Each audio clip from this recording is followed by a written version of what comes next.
Hello friends, you are once again welcome on the online platform of Arun Dalal English Classes YouTube channel, and today we are going to shift on our next exercise of errors, and these errors have been taken from your previous year question papers. So let's begin this class with our first sentence. In case you have any doubt or problem, you can discuss right now or after the class as well. पहली statement बेटे, आई हमारा क्या है? Subject है। Had, had हमारा possessive verb है यहाँ पर, क्योंकि इसके बाद और कोई वर्ब नहीं दे रखी। इसका मतलब ये क्या है? Possessive verb. जैसे ये पोजेसिव वर्ब क्या होता है? जब कोई चीज आप रखते हो उसके लिए कहते हैं। वर्ब यानी क्रिया। क्रिया कितने प्रकार की होती हैं? 3 प्रकार की। उसमें आप क्या कहते हो? वो शब्द जिससे किसी काम के करने यानी डू वाला भाव आ गया, होने यानी बी वाला, और बेटे रखने यानी हैव का भाव आ गया, इनको बताती हैं, उसे हम क्या कहते हैं? क्रिया कहते हैं, वर्ब कहते हैं। अब यहाँ कौन सी है? ये possessive verb. I have a marker, she has a bag, you have many books, इस तरीके से आ जाएगा। I had a bad habit, एक बुरी आदत है। ऑफ प्रेपोजिशन है, प्रेपोजिशन के बाद ये जेरेंड आ गया, वेकिंग के साथ अप लगाया, ये फ्रेज बन गया। ठीक है, वर्बल फ्रेज या प्रेपोजिशनल फ्रेजेस जो आते हैं आपके, वो बन गया। लेटली, बेटे लेटली नहीं, क्या आएगा? लेट। लेट, एल वाई को काट देंगे, क्योंकि लेटली का प्रयोग रिसेंटली के अर्थ में किया जाता है। जैसे I have reached here lately, अभी हाल ही में पहुंचा हूं। The aeroplane has taken of lately, यानी जस्ट नाउ, रिसेंटली, अभी हाल ही में, उसके लिए यूज किया जाता है। तो ये लेट आ जाएगा। अब ये तो वहां एंड में दे रखा है, यहां इनिशियल पोजीशन पे क्या आ जाएगा? लेट, ये बना देंगे। नेक्स्ट है बेटे, as they driven through the dark. As बेटे टाइम के लिए आया, कंजंक्शन बन गया। दे हमारा सब्जेक्ट है, ड्रीवन यही गलत हो गया। Drive, drove, driven. बेटे ड्रीवन हमारी वर्ब की थर्ड फॉर्म है, यानी पास्ट पार्टिसिपल है। पास्ट पार्टिसिपल केवल 4 जगहों पर यूज किया जाता है। वे 4 जगहें कौन सी हैं? जैसे ही किसी काम के कंप्लीशन की बात आती है, परफेक्शन की बात आती है, जब वो फिनिश हो जाता है, तो आप क्या कहते हैं? Done. Eaten, hitten, taken, stolen, given, ऐसे बोलते हो तो थर्ड फॉर्म लगाते हो, वो परफेक्ट टेंस में आता है। दूसरा, पैसिव वॉइस की बात करते हैं। जब कभी भी पैसिव वॉइस होता है, उसमें पास्ट पार्टिसिपल अर्थात थर्ड फॉर्म का प्रयोग किया जाता है। Third point, as an adjective, एक विशेषण के रूप में, जैसे developed country, broken bench, stolen money, torn shirt, ये एडजेक्टिव बन गया। और आखिरी होता है पॉजिटिव वर्ब्स के साथ। कौन सी पॉजिटिव वर्ब्स? गेट और हैव। जब एक काम स्वयं ना करके किसी से करवाया जाता है, वहां पर हम थर्ड फॉर्म लगाते हैं। अब ये यहीं पे एरर आ गया। यहाँ पर पास्ट है तो ड्रॉव लगा देंगे, और दे है प्रेजेंट है तो ड्राइव लगा देंगे। अब यहाँ पर as they driven through the dark twisting lane down which they had walked earlier. अब यहाँ पर बेटे ये पास्ट की तरफ जा रहा है, इसका मतलब यहाँ पर वर्ब का सेकंड फॉर्म आएगा, क्या आ जाएगा? Drove. Lovely heard the whistling of the night air in his ears, ये बन जाएगा। जैसे ही they drove through the dark twisting lane down, जैसे ही वे नीचे की तरफ आगे बढ़ने लगे, यानी गली में आगे की तरफ बढ़ रहे थे अंधेरे के अंदर, और वो गली कैसी थी? वो ट्विस्ट होती जा रही थी, स्पाइरल वे में थी, स्नेक टाइप थी। विच दे हैड वॉक्ड अर्लियर, जो वो पहले भी वॉक कर चुके थे, पहले भी जा चुके थे वहां। लवली हर्ड, वहां पर लवली ने सुना।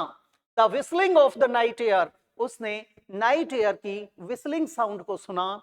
इन हिज ईयर्स, कहां? अपने कानों के पास महसूस किया, वहां स्विसिंग साउंड को महसूस किया। अब ये था।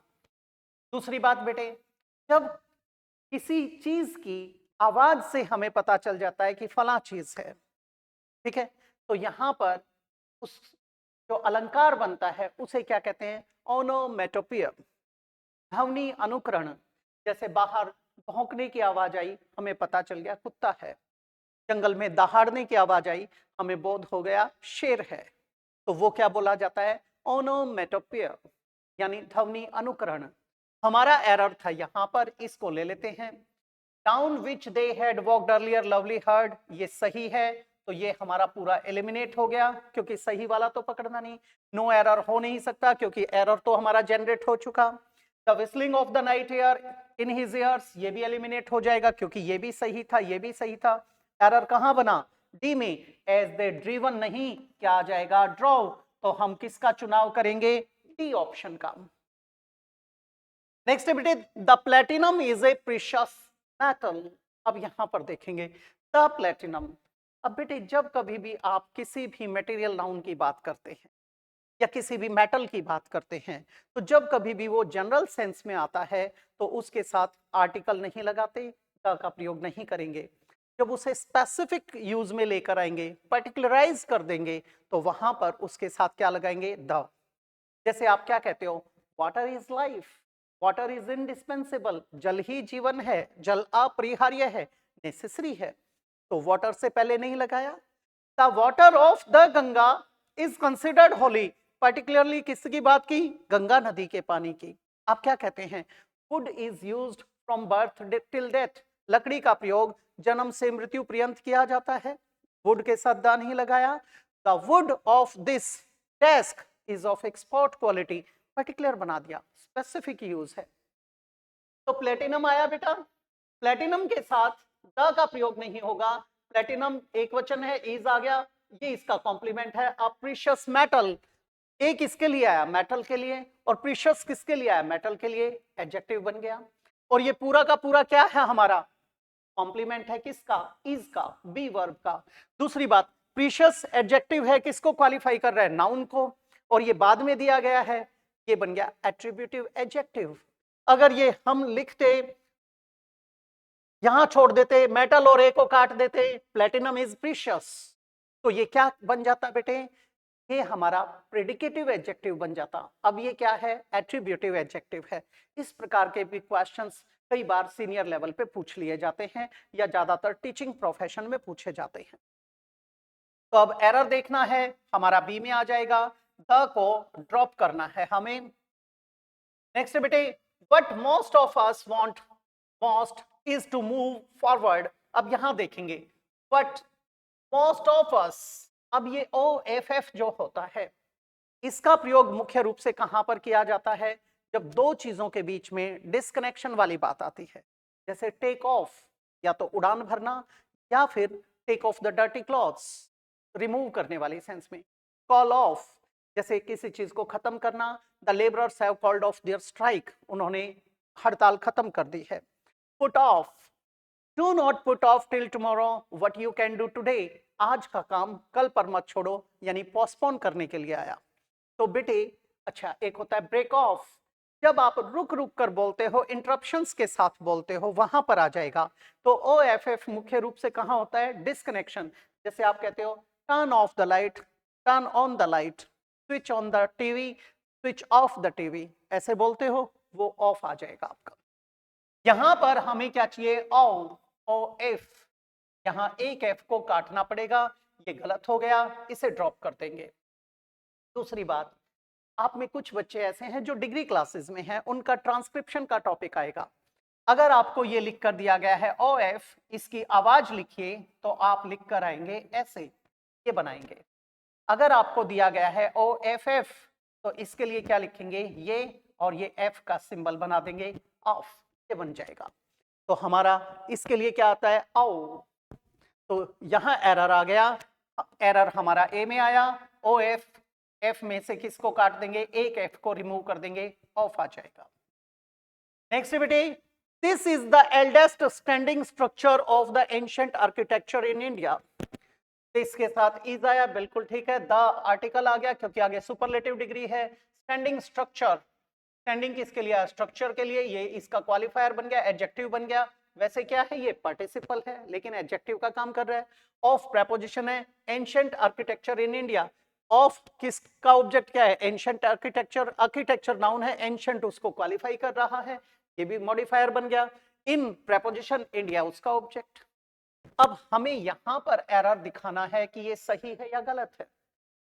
अब आपकी जो डिग्री होती है, एक वर्ड होता है ओल्ड, इसका कंपैरेटिव डिग्री होता है एल्डर, और एक होता है ओल्डर, और एक सुपरलेटिव डिग्री होती है एल्डेस्ट, और एक होता है ओल्डेस्ट। ये होता है ओल्ड मतलब पुराना, ओल्डर मतलब से पुराना, ओल्डेस्ट मतलब सबसे पुराना, ओल्ड मतलब बूढ़ा, ओल्डर मतलब से बूढ़ा, ओल्डेस्ट मतलब सबसे बूढ़ा।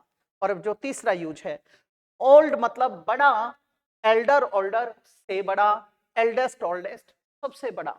अब से बड़ा और सबसे बड़ा के रूप में अर्थ में एल्डर और एल्डेस्ट का प्रयोग अपने ब्लड रिलेशन के लिए करते हैं, बाहर वालों के लिए ओल्डर और ओल्डेस्ट लगाया जाता है। अब यहां पर एज की बात तो की नहीं गई है, इसका मतलब ये दोनों एलिमिनेट हो जाएंगे हमारे पास, एल्डेस्ट आ नहीं सकता, इसका मतलब हमें यहां ठीक करना पड़ेगा। अब standing structure, ancient architecture in India, क्या भारत के अंदर दो ही स्ट्रक्चर्स हैं? अगर एक स्ट्रक्चर है तो पॉजिटिव डिग्री लगा सकते हैं, दो हैं तो कंपैरिजन आ जाएगा, और तीन या तीन से अधिक है तो सुपरलेटिव डिग्री। अब यहां लिखा मोर ओल्डर, ओल्डर अपने आप में कंप्लीट है, मोर तो आ नहीं सकता, एलिमिनेट हो गया क्योंकि सुपरफ्लुअस हो गया बेटा। मोस्ट के साथ ओल्ड नहीं आ सकता, गलत हो गया। मोर एल्डर, ये भी एलिमिनेट हो जाएगा क्योंकि एल्डर कंपैरेटिव है तो मोर कैसे लगेगा। ओल्डेस्ट क्या बन जाएगा, D option. They decided to travel in train instead of driving to New Delhi. They subject है बेटे, decided हमारा वर्ब का सेकंड फॉर्म यानी पास्ट टेंस आ गया हमारा। डिसाइड के साथ टू इन्फिनेटिव लगाते हैं, टू ट्रेवल बिल्कुल ठीक है। अब इन ट्रेन नहीं होता, आप क्या कहते हैं, by train, by air, by bus, by car, ऐसे बोलते हैं। हाँ, पैदल जाते हैं तो आप लिखेंगे ऑन फुट। अब यहां पर इन नहीं आएगा, क्या आ जाएगा बेटे, by train. Instead of driving, instead of preposition है तो क्या आ गया, ड्राइविंग। इंस्टेड ऑफ प्रेपोजिशन है तो उसके साथ जेरेंड आ गया। टू न्यू दिल्ली, ये डेस्टिनेशन के लिए आया। हमारा एरर कहां आ जाएगा, पहले में गलत हो गया, एलिमिनेट कर दिया। ट्रेवल इन ट्रेन बी में आ गया, क्या आ जाएगा यहां पर, ट्रेवल बाय ट्रेन। नेक्स्ट बेटे, रोजी will have learned cooking by the time she will have married. अब इसको समझने की कोशिश करो। रोजी हमारा क्या है, सब्जेक्ट है, विल फ्यूचर को बता रहा है, हैव आया, अगर हैव पे ही छोड़ देते तो ये पॉजेसिव वर्ब आ जाती, लेकिन इसमें लर्नड वर्ब की थर्ड फॉर्म लगा दिया, इसका मतलब है फ्यूचर परफेक्ट टेंस। ठीक है, कुकिंग, कुकिंग इसका ऑब्जेक्ट है, किसका, इस लर्निंग का, क्योंकि ये इसको रिसीव कर रहा है इस एक्शन को। तो बेटे रोजी will have learned cooking by the time, by the time मतलब बिफोर, उस समय तक, वो काम होने से पहले तक, वहां की बात आ गई। शी, अब यहां पर फिर वही बात है, आपके कुछ एक पर्टिकुलर वर्ड्स होते हैं, कंजंक्शंस होती हैं, as soon as, until, unless, if, in case, provided, when, after, before, by the time आदि। इनके साथ कभी यहां पर फ्यूचर इंडेफिनिट टेंस नहीं आता, कभी भी यहां पर फ्यूचर का प्रयोग नहीं करते। अब बच्चे कहते हैं जी फिर फ्यूचर यानी शैल विल कहां लगेगा सबऑर्डिनेट में, वो आप नरेशन के टॉपिक में यूज करते हो, वहां पर कर सकते हैं, बशर्ते आपका रिपोर्टिंग वर्ब किसमें है, प्रेजेंट में है। अब यहां पर विल हैव मैरिड, ये तो सेंस ही गलत हो गई, इसका मतलब ये परफेक्ट टेंस नहीं चाहिए हमें, हमें क्या लिखना है यहां पर, प्रेजेंट इंडेफिनिट। जब तक उसकी शादी होती है, या तो लिखो शी गेट्स मैरिड, या फिर लिखो शी मैरीज, शी मैरीज, या शी गेट्स मैरिड, या शी इज मैरिड। अब ये तीनों दे रखे हों, अब क्या चुने वो भी समझ लीजिए। उसने यहां पर वर्ब के रूप में लिया है, हम इसको वर्ब के रूप में नहीं रख सकते, और रखेंगे तो वर्ब के रूप में रखेंगे तो मैरीज आएगा, वर्ब यहां तो गेट्स है, यहां इज है, इसलिए इसको एलिमिनेट कर देंगे। हम यहां एक्चुअल में क्या लिखेंगे, मैरीज। ये ना दिया होता शी गेट्स मैरिड, ये ना दिया होता शी इज मैरिड, तब आ सकता था। Is it clear? अब हमें क्यों रखना पड़ा? क्योंकि यहां इसने मैरिड किस सेंस में लिया है? वर्ब की थर्ड फॉर्म के रूप में, तो इसी को वर्ब बनाना पड़ेगा। आगे बेटे, SNAP यानी snap 10A was launched on 3 April 1965। अब ये आपका क्या है? कोई रॉकेट वगैरह है, इसको लॉन्च किया गया है। कहता है on a Atlas Agena the D rocket from Vandenberg air force base. अब एक चीज देखिए, the snap 10A was launched on 3 April 1965। अब ये हमारा सिंगुलर सब्जेक्ट था, सिंगुलर वर्ब आया, वॉज के साथ वर्ब की थर्ड फॉर्म आ गई, पैसिव वॉइस हो गया, लॉन्च किया गया था, डेट आ गई ऑन प्रेपोजिशन 3 अप्रैल 1965, बिल्कुल ठीक है। किसके ऊपर? On a Atlas. अब यहां एरर आ गया, जब आपकी दोनों ध्वनियां एक जैसी आई, यहां पर ए ये भी वाउल साउंड, ये भी वाउल साउंड, जब दोनों ही वाउल साउंड्स आ जाती हैं, इसका मतलब यहां पर गड़बड़ हो गई, दोनों को जुदा करना पड़ेगा, क्योंकि आपकी आवाज दूसरे के अंदर मिक्स हो जाती है। तो यहां पर जब वाउल साउंड आती है, यानी हम क्या लगाते हैं? स्वरात्मक ध्वनि आती है तो एन का प्रयोग करते हैं, और जब कॉन्सोनेंट साउंड आती है यानी व्यंजनात्मक ध्वनि आती है, तो वहां पर क्या लगाते हैं? ए। स्वरात्मक ध्वनि के साथ, ए आ ई के साथ, an egg, an apple, an orange, an aeroplane, ऐसा होता है, एन आर। और जब कॉन्सोनेंट साउंड यानी व्यंजनात्मक आवाज यानी क ख ग घ ढ की, तो ए लगाते हैं। अ bag, a rat, a dog, a boy, a girl, a desk, a bench, a room, a fan, ऐसे होता है।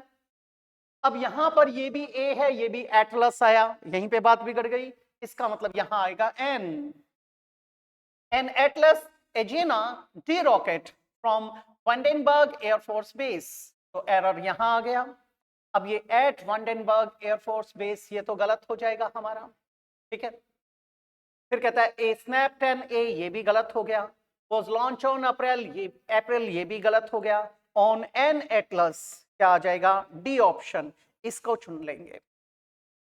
सेकेंड लास्ट है, this car is lesser expensive than the one I had come to buy. एक एक point को समझने की कोशिश करो। हाईलाइटेड जो पार्ट्स हैं, जो वर्ड्स हैं, उनमें एरर शो करना है। This car is, this car आया, इज बिल्कुल ठीक है। लेसर एक्सपेंसिव, एक्सपेंसिव हमारा क्या है? एडजेक्टिव है। अब इस एडजेक्टिव के लिए साथ हमें लगाना है देन आया, देन आया तो यानी कंपैरेटिव डिग्री आएगी, यानी यहीं पर कंपैरेटिव डिग्री देन आ गया, ठीक है।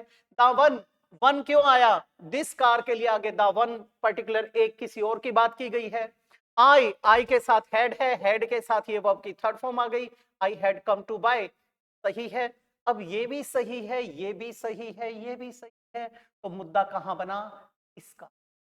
ये लेसर एक्सपेंसिव नहीं, क्या लिखेंगे यहां पर? Less expensive. ये लेसर क्या होता है बेटे? Not as great in size, amount और importance as something else is, something और somebody else इज, वहां लिखा जाता है। लेकिन यहाँ एक्चुअल में क्या आएगा? लेस।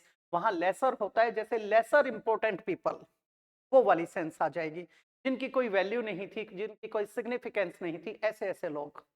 तो यहां क्या लिखेंगे? Less expensive. तो हम क्या लगा देंगे? डी ऑप्शन पे आ जाएंगे, ये तीनों एलिमिनेट हो जाएंगे। केम सेकंड फॉर्म है, आ नहीं सकता, और वैसे नहीं आ सकता। वंस तो नहीं आएगा, क्योंकि यहां कंपैरिजन सिंगल बॉडी के साथ किया गया है, एक बंदा एक ही खरीदेगा एक टाइम पे। नेक्स्ट बेटे, it is said that Fortune favour the brave. It हमारा इंट्रोडक्टरी सब्जेक्ट, डमी सब्जेक्ट है।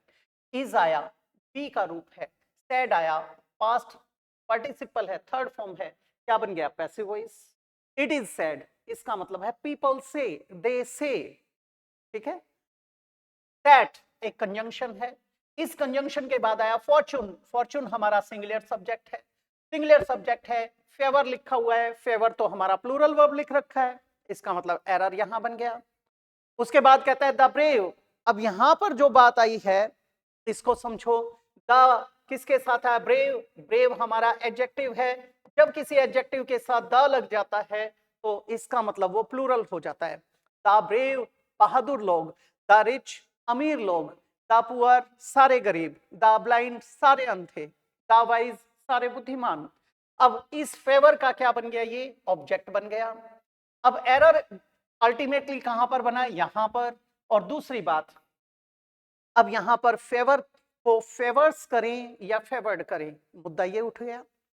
बेटे जब कभी भी कोई कोटेशन आती है, प्रोवर्ब आ जाए, मैक्सिम आ जाए, एडेज आ जाए, अफोरिज्म आ जाए, यानी कोई भी कहावत या लोकोक्ति आती है, यानी जनरलाइज्ड फैक्ट आता है, उसको इंडेफिनिट टेंस में ही लिखा जाता है। तो यहाँ क्या आ जाएगा? Fortune favours, favours the brave. Error बना किस में? ए गलत हो गया, बी गलत हो गया, सी में। सी कहां पर दे रखा है? बी में। यहां पर आ जाएगा ये, हम बी को हाईलाइट कर देंगे। तो ये थी आपकी एक्सरसाइज आज के लिए। आपको किसी को भी कोई भी डाउट या प्रॉब्लम है आप पूछ सकते हैं। इसी के साथ मैं इजाजत चाहूंगा, मिलते हैं अगली क्लास में।